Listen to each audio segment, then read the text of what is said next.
So picture this. You're sitting in a busy diner. Oh, I love a good diner. Right. You know the clanging silverware, the smell of like cheap coffee? Yeah, exactly. And at the table right next to you, there are these two friends. They're sitting across from each other, but they're not really, they're not really there. Mm-hmm. They're trapped in this bizarre, silent rhythm, just texting, flipping their smartphones face down on the table, and then, maybe 30 seconds later, picking them right back up again. The classic phone flip. Yeah, they are just skimming the very surface of the conversation, basically totally ignoring the actual human being sitting right in front of them. Honestly, we have all been at that table. Yeah. It is the absolute definition of autopilot mode. Autopilot. Yeah. Moving through an environment and reacting to stimuli entirely without intention. Just, reacting. And it serves as just a perfect snapshot of our shattered attention spans right now. In a world defined by digital overload, we're constantly told we need better time management if we want to get ahead. Right. Time management is the buzzword. But we are trying to solve the wrong equation here. It isn't a time management issue anymore. It's an attention management issue. Which fundamentally redefines what true productivity actually looks like. The modern workplace basically equates productivity with busyness, right? Oh, absolutely. We think of it as cramming as many tasks as possible into, like, an 8-hour window. Or just constantly clearing the inbox so it looks like we're doing something important. Inbox zero, yeah. Right. But biologically and psychologically, true productivity is simply accomplishing exactly what we intend to. Just doing what you set out to do. Exactly. It's the practice of doing the right thing in a specific moment rather than just doing more things. So if accomplishing what we intend to is the benchmark, we are failing on a massive scale. Oh, epically. Because when we sit down to work at a computer, the average time we actually focus on a single task before self-interrupting or getting distracted, take a guess. Well, knowing the data, it's pretty bleak. It's 40 seconds. 40 seconds. A mere 40 seconds before checking a tab, grabbing the phone, or opening a new browser window. And the sad part is, we tend to internalize that as a moral failing. We really do. We tell ourselves we lack discipline or, willpower. But it's pure neuroscience. Mm. The human brain is hardwired with this novelty bias. Novelty bias. Yeah, it actually traces back to an evolutionary survival mechanism. Think about it. If you were a hunter-gatherer, intensely focused on building a fire, right, and you ignored the rustling in the bushes right behind you, you didn't survive to pass on your genetics. Because that rustling was probably a tiger. Exactly. The brain had to constantly scan the environment for new, highly stimulating information just to keep you alive. But there are no tigers in the modern office. No. We are scanning the horizon for Slack notifications, unread emails, and Instagram reels. And the brain treats those digital inputs with the exact same chemical urgency as the tiger. Wait, really? The exact same? Yeah. Every time we switch our attention to one of those shiny new inputs, the brain delivers a hit of dopamine. Ah, dopamine. The pleasure chemical. Well, we generally associate dopamine with pleasure. The feeling you get eating an incredible slice of pizza. But neurologically, it is actually the chemical of anticipation and reward. Oh, interesting. So it's about the craving. Precisely. We don't just passively succumb to these distractions, we chemically crave them. We are literally addicted to the act of seeking novelty. Okay, but let's unpack this for a second. Because if the human brain is this incredibly advanced biological supercomputer, it processes millions of pieces of sensory info every single second, right? Yep. Then why does one tiny little Slack ping completely derail a deep work session? Why can't the brain just process the notification in the background and keep moving? Because there is a massive physiological bottleneck between what the nervous system receives and what the conscious mind can actually process. A bottleneck. Yeah. So the nervous system takes in roughly 11 million bits of sensory information per second. 11 million. Wow. Right. So that's the temperature of the room, the hum of the refrigerator, the feeling of your shoes on your feet, all of it. Okay. But your conscious mind, the part of you that is aware, reasoning, and thinking right now, can only handle about 40 of those bits simultaneously. 11 million versus 40. Yeah. So it is quite literally like trying to sip from a fire hose, but you're only allowed to catch a thimble-sized amount of water at a time. That is a perfect analogy, and that thimble represents our cognitive bandwidth. Chris Bailey, who explores this extensively in his book Hyperfocus, which is one of our main sources today, refers to this capacity as our attentional space. Attentional space. I actually like to think of attentional space like a smartphone's RAM. You know, the active working memory. Ah, that's a great way to look at it. Yeah, back when Apple was developing the early iPhones, the engineers actually actively resisted putting more RAM into the devices. Really? Why? Because active memory requires a huge amount of power. It would just drain the battery instantly. Oh, wow.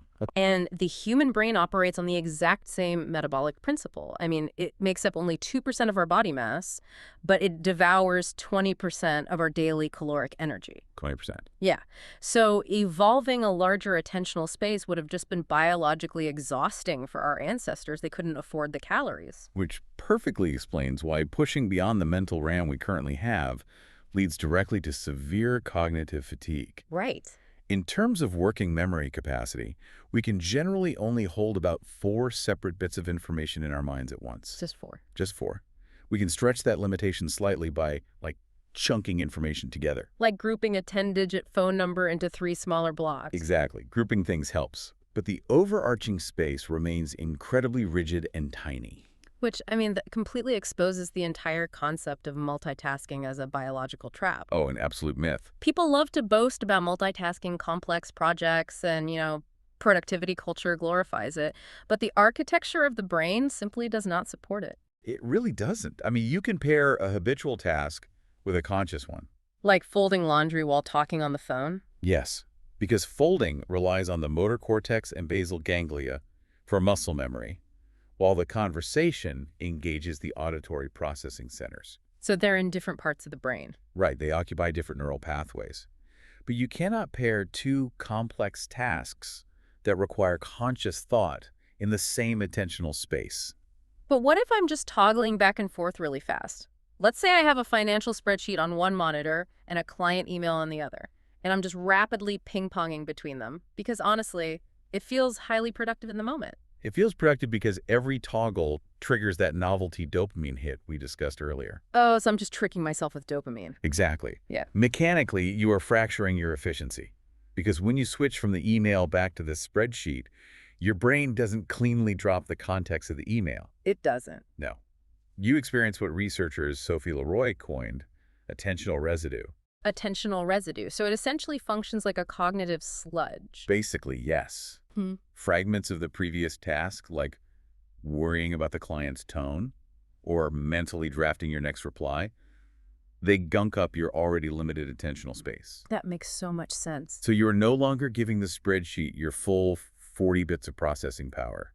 You're giving it maybe 20, while the rest is bogged down in the residue of the email. And the consequences get even worse when we look at how this impacts learning and memory retention. Oh, it destroys retention. Because when we focus deeply on a single subject, the brain utilizes the hippocampus, which is our primary memory center. Right. We're able to encode complex details, draw insights, store that information for long-term recall. But when you attempt to learn while multitasking, say, listening to a high-level lecture while scrolling social media, the cognitive load forces the brain to reroute the information processing. Where does it go? It bypasses the hippocampus entirely and relies on the basal ganglia. Wait, the basal ganglia, isn't that the habit center? Yes.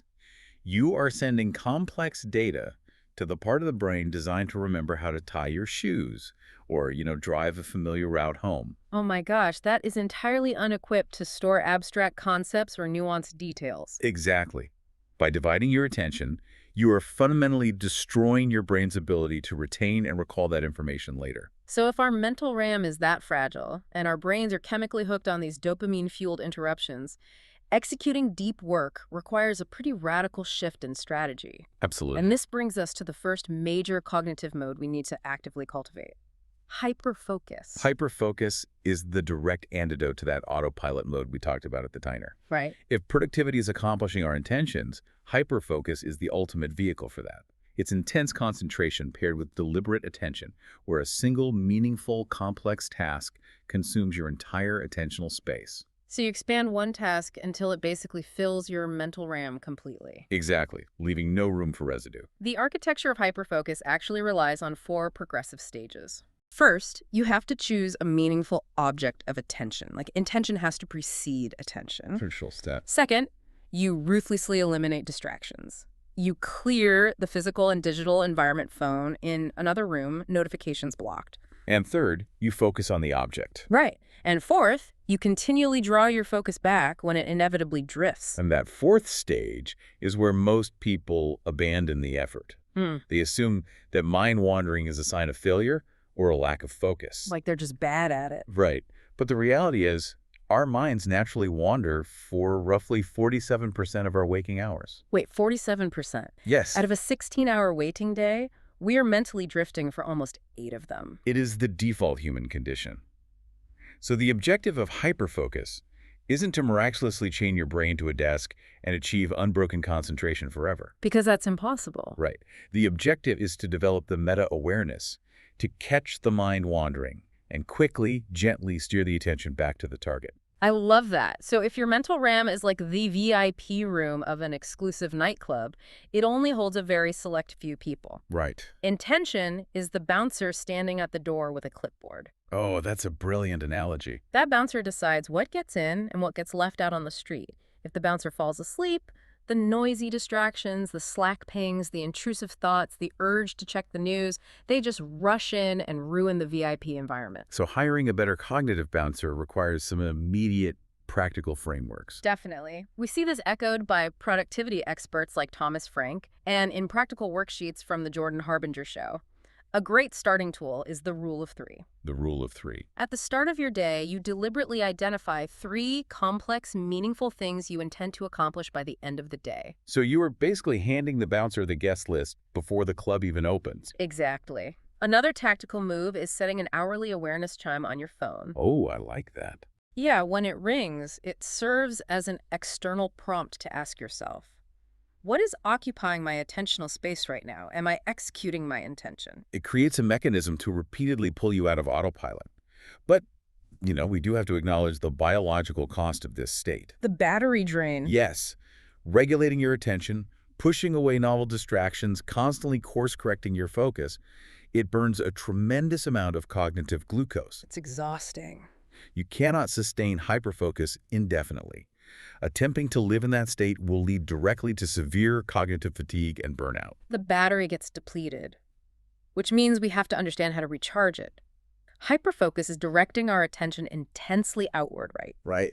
The counterpart to this is scatterfocus, directing our attention deliberately inward. It is the practice of intentional mind wandering. And we actively resist this internal state.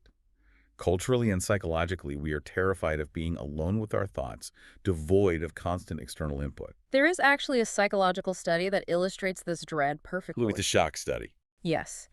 Researchers placed participants in an empty room for 15 minutes. No phones, no books, no windows. Sounds like torture for some people. Well, literally. The only item in the room was a button that delivered a painful electric shock. Unbelievable. And 71% of the men and 26% of the women chose to willingly shock themselves rather than sit quietly with their own thoughts for 15 minutes. Wow. We would rather experience literal physical pain than boredom. But what we are actually running from isn't the thoughts themselves. It is the friction of transition. What do you mean by friction of transition? Boredom is basically the physiological discomfort we feel when the brain is forced to shift from a state of high dopamine stimulation, like scrolling a timeline, down to a state of low stimulation. So it's a withdrawal symptom almost. Kind of, yeah. Pushing through that initial discomfort unlocks the brain's most powerful creative mode. Because when we let the mind rest, it doesn't just power down into standby mode, it time travels. It really does. We experience a phenomenon known as perspective bias. Research indicates that during mind wandering, we spend about 12% of the time thinking about the past, 28% of the present, and a massive 48% of the time projecting into the future. Because scatter focus acts as the brain's automatic planning mechanism. Okay, that makes sense. Think about it. When you are hyper-focused on writing code or analyzing a spreadsheet, your attentional space is entirely consumed. You don't have the bandwidth to ponder your long-term career trajectory or, solve a lingering interpersonal issue. Because the RAM is full. Right. Stepping back and allowing the mind to scatter lets the brain subconsciously contrast the future you desire with the present reality you need to change. And we can channel this intentionally through 3 distinct styles of scatter focus. Right, the 3 modes. First is capture mode, where you just sit with a blank notepad and capture the unresolved tasks or ideas that organically bubble to the surface. Getting it all out of your head. Exactly. Second is problem crunching mode. This is holding a specific problem loosely in the mind and letting your thoughts naturally orbit around it from different angles. And the most consistently effective one is habitual mode. My personal favorite. It's the best. This involves engaging in a simple, low-attention physical task, Hmm. taking a shower, going for a walk, or doing the dishes. Right. The physical movement provides a mental anchor. It requires just enough attention to keep you occupied, but leaves the vast majority of your mental RAM free to roam. Which mechanically explains why we always seem to get our best ideas in the shower. Exactly. But how does letting our minds wander while washing a plate actually generate tangible, creative breakthroughs? Like what's happening in the brain? It activates a neural pathway called the default network. The default network. Yeah. If hyperfocus is how we collect new dots, like facts, experiences, specialized skills, scatterfocus is the net that sweeps through the brain, connecting those disparate dots. Oh, that's cool. When you are washing the dishes, your default network is basically running complex algorithms in the background, linking a conversation you had yesterday with a technical problem you read about last week. And then boom. Boom. Suddenly the solution materializes out of nowhere. So managing your attention becomes the ultimate competitive advantage because the quality of your creative output depends entirely on the quality of the dots you collect. Absolutely. If your attentional space is constantly filled with shallow outrage, quick memes, and celebrity gossip, your default network has terrible raw materials to work with. Garbage in, garbage out. Right. Consuming high-quality, nuanced information like the deep dive you're engaged in right now listening to us provides the brain with superior dots to synthesize later. And optimizing that synthesis requires a few highly counterintuitive mindset shifts. One of them is recognizing your creative prime time. Oh, I love this concept because it subverts traditional hustle culture advice completely. It really does. We are usually told to tackle our hardest creative work when we feel the sharpest. But the data shows we actually solve nearly 30% more creative insight problems during our non-optimal time of day. Which sounds crazy, right? It does. If you are a morning person, your best creative breakthroughs will likely happen late at night when you are mentally exhausted. And it happens because cognitive fatigue lowers your brain's inhibitory network. So the bouncer is tired. Yes, your internal bouncer is tired, so the rigorous filters drop. You are less capable of regulating your attention, which allows your mind to wander wildly and make the bizarre, nonlinear connections necessary for true innovation. We can also leverage the Zeigarnik effect to keep that background processing engaged. Such a powerful tool. For those who don't know, the Zeigarnik effect is the psychological tendency to remember interrupted or incomplete tasks far better than finished ones. Right. So you deliberately leave a complex task unfinished at the end of the workday. You leave the loop open. It is a strategic, controlled use of attentional residue. It's like when you have an argument with someone, and 3 hours later you're driving in your car and suddenly think of the absolute perfect comeback. Yes, the ultimate shower argument win. Exactly. Your brain never closed the loop on the conflict. By leaving a work project slightly unresolved, your default network keeps chewing on the problem while you make dinner. You do have to manage the sequence of these different cognitive states carefully, though, especially when transitioning back to deep work, Ugh. because of contrast effects. The sweet dessert and sour vegetable rule. Explain that one. So, if you eat a rich slice of chocolate cake and immediately bite into a piece of raw broccoli, the vegetable tastes intensely bitter. Oh, gross. Yeah. The contrast is just too aggressive for your palate. Well, your attention operates on the exact same dopamine contrast. Really? Yeah. If you spend 20 minutes watching highly stimulating, fast-paced videos on your phone and then attempt to transition straight into a mundane data entry task, the data entry will feel viscerally painful. Because the drop in dopamine stimulation is too steep. Exactly. You have to bridge that gap with a moderately interesting task first, or just save the high stimulation reward for after the deep work is totally complete. Okay, let's pull all these threads together. Reclaiming our mental clarity in a noisy world means actively rejecting the trap of constant busyness. Here. We operate with a highly restricted amount of cognitive bandwidth. Intention must act as the bouncer protecting that space. And we need hyperfocus to execute deeply and shut out those novelty-seeking dopamine loops. While also desperately needing scatter focus to recharge, connect the dots, and subconsciously plan for the future. It demands a fundamental shift in how we value our inner lives. I mean, we generally measure our existence in units of time, hours, weeks, years. Right. But human experience doesn't actually occur in time. It occurs solely in what we attend to. What you pay attention to literally constructs your reality. Precisely. And that brings us to a much deeper, slightly unsettling question to walk away with today. Okay, lay it on us. If your attention constructs your reality, who is actually building the blueprint? Oh, that's heavy. We know the architecture of our brains is heavily wired for novelty, and right now technology companies spend billions of dollars specifically engineering their platforms to hack that exact dopamine mechanism. They know exactly what they're doing. They are turning our evolutionary survival traits against us to monopolize our attentional space.